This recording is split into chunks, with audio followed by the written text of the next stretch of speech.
halaman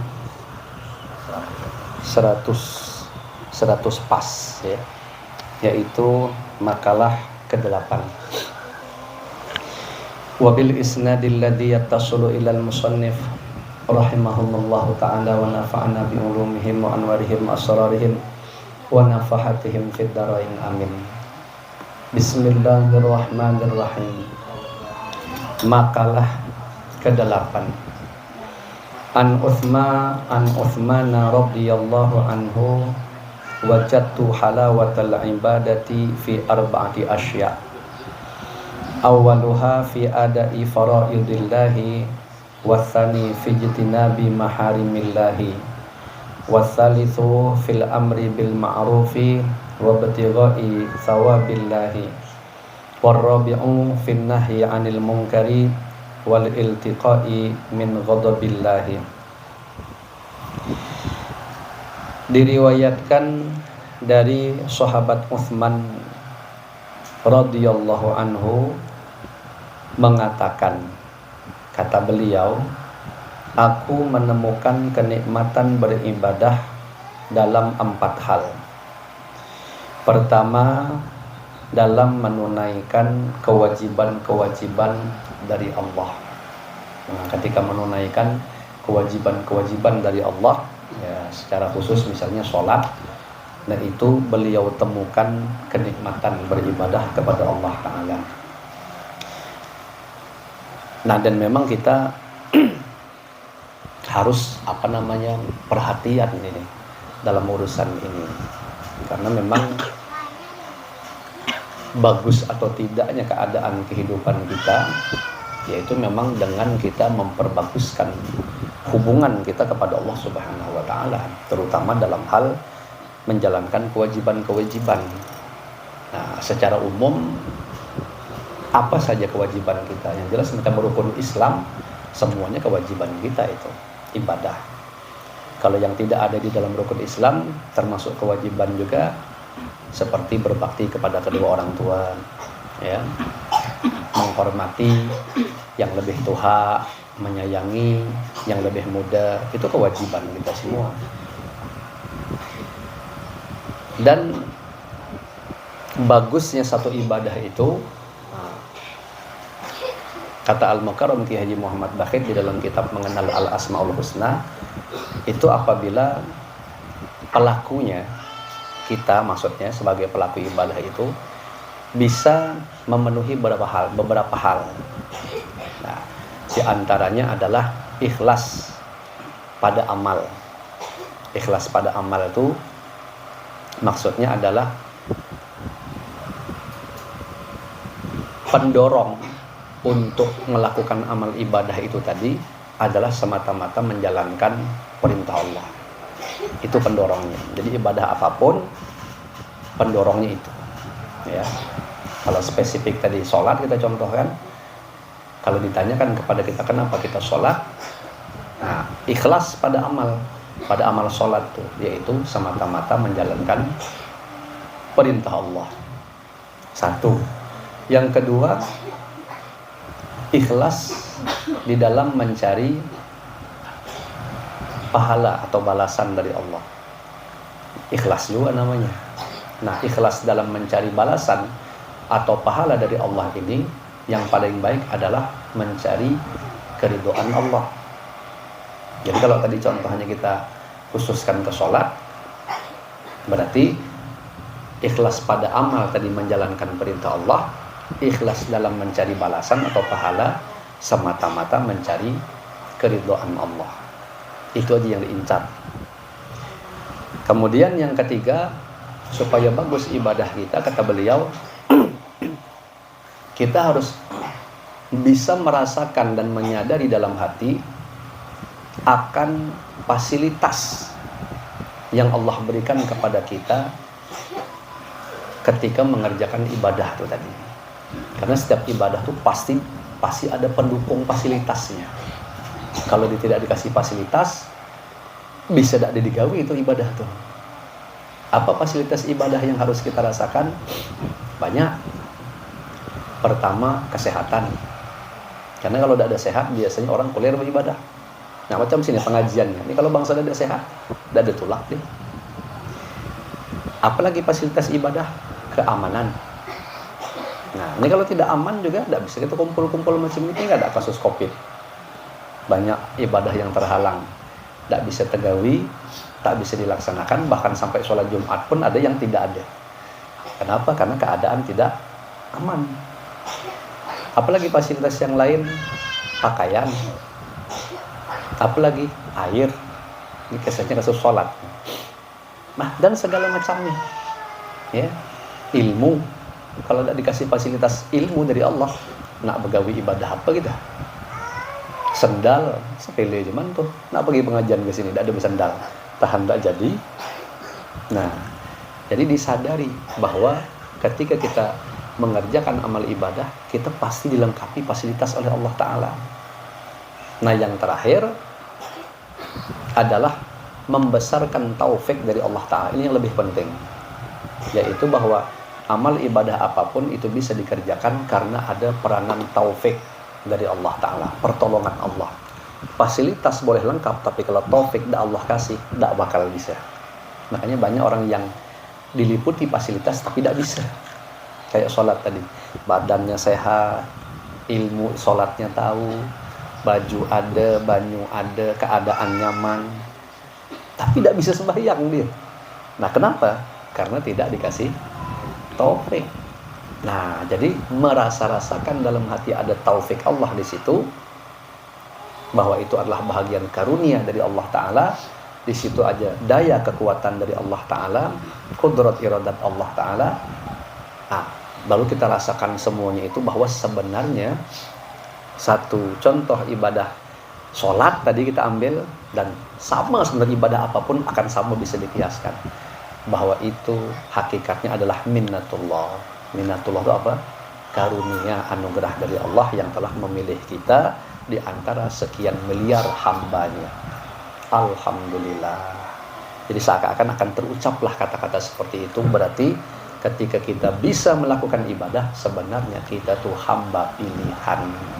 Ya, sebenarnya hamba pilihan. Nah, jadi satu kata beliau tadi, dalam menunaikan kewajiban-kewajiban dari Allah itu terasa nikmat yang beliau rasakan. Yang kedua, aku menemukan kenikmatan beribadah itu dalam menjauhi segala sesuatu yang diharamkan Allah. Nah, ini kalau kita kiaskan ke penjelasan selingan saya tadi, masuk tuh dua-duanya. Menunaikan kewajiban pasti ada karunia Allah. Menjauhi segala sesuatu yang diharamkan Allah, di situ lagi-lagi ada karunia Allah lagi. Ada taufik Allah. Kalau tidak ada taufik Allah, pasti kita langgar gitu. Ya, ini di depan kita ada kesempatan melakukan maksiat, tidak ditolong oleh Allah kita untuk bisa menjauhi, pasti bablas kita. Nah, kok kita bisa menjauhi dengan semata-mata tadi takut kepada Allah Ta'ala, malu kepada Allah Ta'ala. Nah, itulah bahagian daripada taufik Allah Ta'ala. Kemudian yang ketiga, dalam amar ma'ruf dan mencari pahala dari Allah. Amar ma'ruf. Nah, lakukan aja amar ma'ruf. Mungkin kalau ibarat kita melihat kawan, atau melihat tetangga, atau melihat keluarga. Nah, siapa aja yang sekira-kira menurut kita dia melakukan sesuatu, tapi ada lagi yang lebih baik yang kita ketahui, yang tidak dia gawi. Nah, mudahan dia bisa gawi sesuatu yang lebih baik yang kita ketahui tadi. Sampaikanlah. Ibarat itu namanya amar ma'ruf namanya. Ya. Baik itu hal-hal yang bersifat wajib maupun yang bersifat sunnah. Itu amar ma'ruf. Kalau yang wajib, contoh aja tadi, nengok kawan tidak sembahyang. Nah, lalu kita suruh, yuk sembahyangan yuk. Nah, berarti kan kita melakukan amar ma'ruf untuk sesuatu yang wajib. Kalau yang sunnah, acara yasinan misalnya. Kau begawi nih, tidak adalah nganggur. Ikut aku yuk, yasinan yuk. Nah, akhirnya dia yang semestinya tidak mendapat bahagian fadilah kesunahan mendapatkan baca yasin, sekali dia mau, nah dia dapat bahagian kesunahan. Ibaratnya begitu. Yang dicari tadi apa? Pahala dari Allah Ta'ala. Seperti yang tadi di atas, yang dimaksud mencari pahala dari Allah semata-mata mencari keridhaan Allah. Itu tingkatan yang paling tinggi. Nah, itu yang ketiga. Nah, yang keempat, dan dalam nahi mungkar dan terpelihara dari kebencian Allah, arti dari segala sesuatu yang dimurkai oleh Allah Ta'ala. Nahi mungkar nih, kalau nahi mungkar ini kendaki keharaman, itu jelas sudah. Setiap kita berhadapan dengan seperti orang yang saya contohkan tadi, mau tetangga, mau kawan, mau keluarga, dia akan nampaknya nerjang nih, artinya nerjang peraturan Allah yang efeknya dia akan mendapatkan keharaman atau kemurkaan Allah. Nah, kita cegah, ya. Nah, itu jelas hukumnya wajib bagi kita nahi mungkar tuh. Tapi ada juga sesuatu yang dianggap tidak bagus, makruh saja hukumnya, lalu kita cegah. Nah, itu bagus juga. Kekurangannya menjadikan dia tidak jadi melakukan perkara yang makruh. Ya, kayak kita makan ya. Nengok kawan nak ngambil minum pakai tangan kiri. Sengaja kita tahan tangannya. Aja gitu. Ya. Apa kau nih aku mau minum? Tidak, gantilah tangan tuh. Nah, digantinya baru dia sadar bahwa dia diingatkan jangan megang pakai tangan kiri. Itu kan perkara yang umpama di tangan kiri pun sebenarnya tidak haram, tapi hukumnya makruh, menyalahi sunnah. Nah, itu contohnya seperti itu, melarang dia menggunakan tangan kiri ketika makan atau minum. Keterangan definisi ma'ruf ialah kullu ma yahsunu fi syar'i, segala sesuatu yang dipandang baik menurut syarak. Nah, itu tadi isinya, bisa wajib, bisa sunnah. Sedangkan mungkar ma laisa fihi ridallah ta'ala min qaulin aw fi'lin. Mungkar itu pengertiannya sesuatu yang tidak diridhai Allah, baik ucapan ataupun perbuatan. Nah, baik isinya adalah perkara yang haram ataupun isinya adalah perkara yang makruh. Nah, tinggal kita terapkan saja yang disebut dengan amar ma'ruf nahi mungkar tadi. Dan ini butuh ilmu. Kalau tidak ada ilmu, tidak bisa kita nak menegakkan amar ma'ruf nahi mungkar. Mau nunjukkan kebaikan orang awak, dah tahu baiknya yang mana, bisa luput malah. Ya. Nah, salah satu contohnya ya ilmu tentang kesunahan minum banyu zam-zam dengan cara berdiri. Nah, kalau tidak tahu ilmunya itu, ada orang minum berdiri malah kita larang malah. Kan begitu. Karena tidak tahu tentang tadi itu. Makanya butuh ilmu tadi itu. Dan jangan juga melakukan amar ma'ruf nahi mungkar ketika kita ada konflik sama orang tuh. Kenapa? Karena biasanya muatannya bukan lillahi ta'ala, tapi balas dendam. Ini kita lagi berkelahi sama orang, tahu-tahu dia melakukan kesalahan lalu kita tegur. Nah, itu payah nak menjaga kelurusan hati kita bahwa kita negur dia memang lillahi ta'ala. Yang ada tuh biasanya kita akan nyalahkan dia gara-gara mumpung dia lagi salah pula nak kita lampiaskan. Ya, dengan menunggangi aturan syariat. Kayak-kayaknya kita tuh kayak benar. Padahal di situ ada muatan tadi tuh untuk melampiaskan dendam kita. Mumpung dia lagi salah. Nah, jadi ada jaga betul tuh. Ya. Kemudian habis tuh makalah yang ke-8. Beliau melanjutkan lagi makalah ke-9. Qala Sayyiduna Utsman aidan radhiyallahu anhu arba'atun zahiruhunna fadilatun wa batinuhunna faridatun. Mukhalatatus salihina fadilatun wal iqtida'u bihim faridatun. Wa tilawatul Qur'ani fadilatun wal amalu bihi faridatun. Wa ziyaratul quburi fadilatun wal isti'dadu laha faridatun. Wa iyadatul maridi fadilatun wa ittikhadul wasiyati faridatun. Sayyidina Utsman ibn Affan radhiyallahu anhu mengatakan bahwa ada 4 perkara zahirnya merupakan keutamaan atau kesunahan, sedangkan batinnya merupakan kewajiban. Jadi zahirnya itu fadilah saja, keutamaan, tapi isi dalamnya sebenarnya wajib. Nah, apa itu?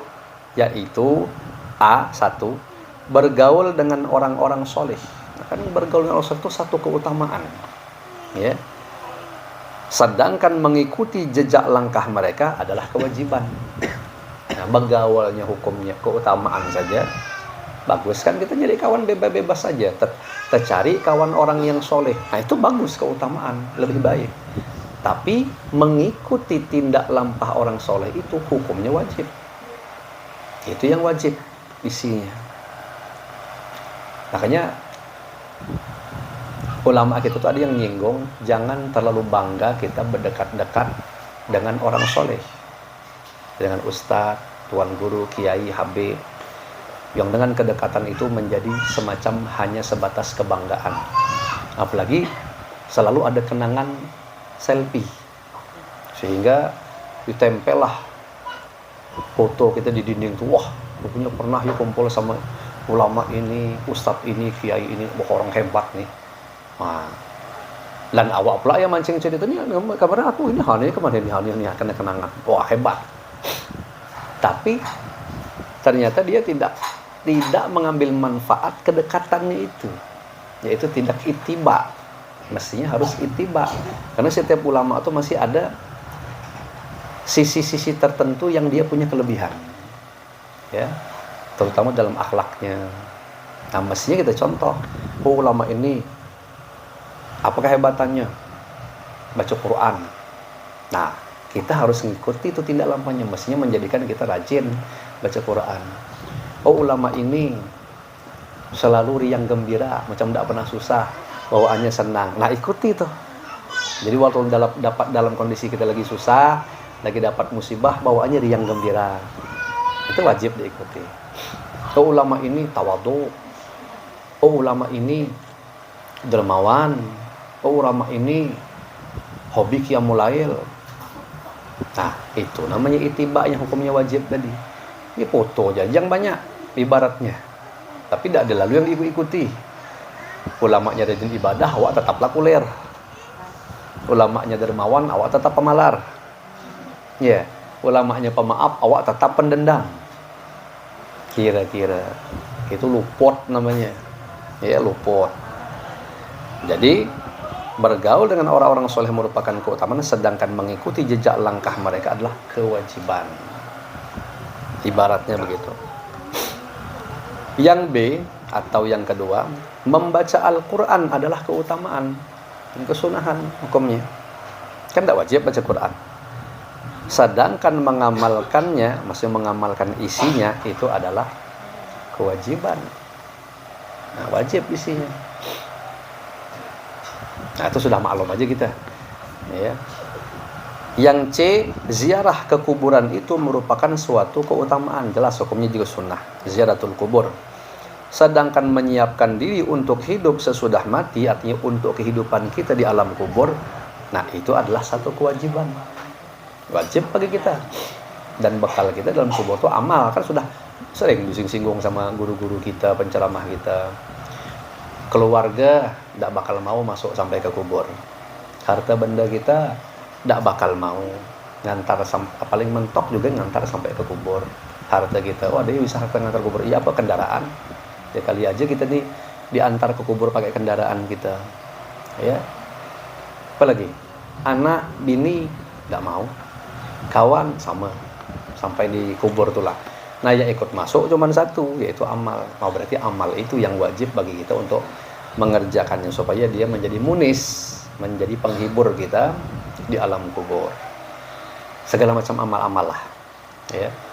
Jangan pandang bulu, selagi masih bisa digawi. Bentuknya terserah, sempat baca Quran, sempat berbakti pada orang tua, sempat nolong orang, sempat berzikir, dan lain sebagainya. Ya, niatkan seperti tadi, semata-mata mencari keridhaan Allah. Maka spontan nanti itu akan Allah bikin penghibur kita di dalam kubur.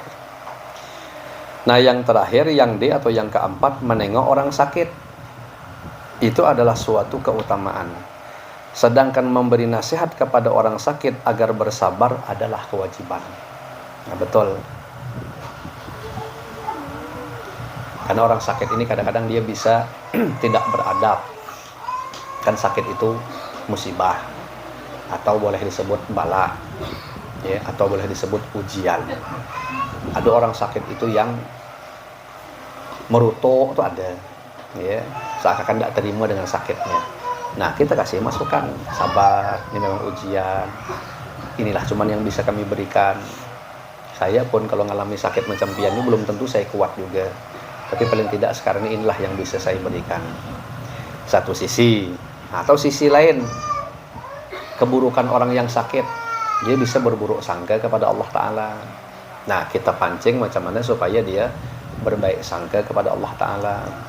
Apalagi kalau dia memang kehidupannya banyak dosanya, sakitnya parah pula, dapat informasi pula dari dokter bahwa kayaknya tidak bakal lama lagi hidup.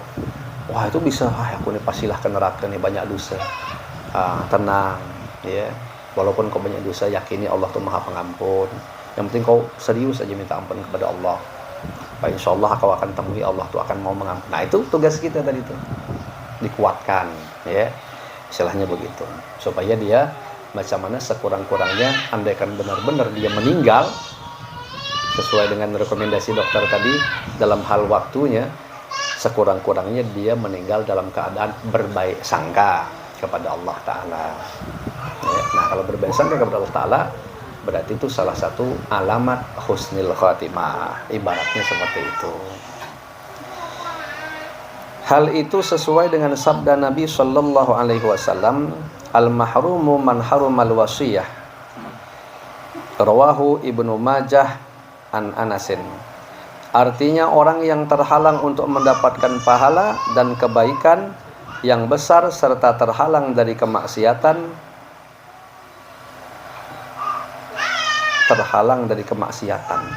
macam mana bahasa terjemahannya? Kalau terhalang untuk mendapatkan pahala dan kebaikan yang besar serta terhalang dari kemaksiatan, agak bingung saya mengarahkan pada kata-kata terhalang dari kemaksiatan.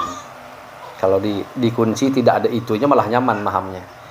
Orang yang terhalang mendapatkan pahala dan kebaikan berarti kan tak dapat tuh namanya, ya.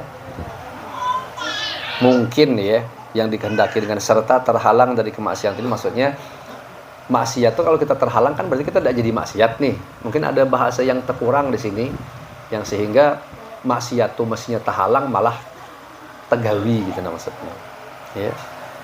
Adalah orang-orang yang terhalang untuk memberikan nasihat.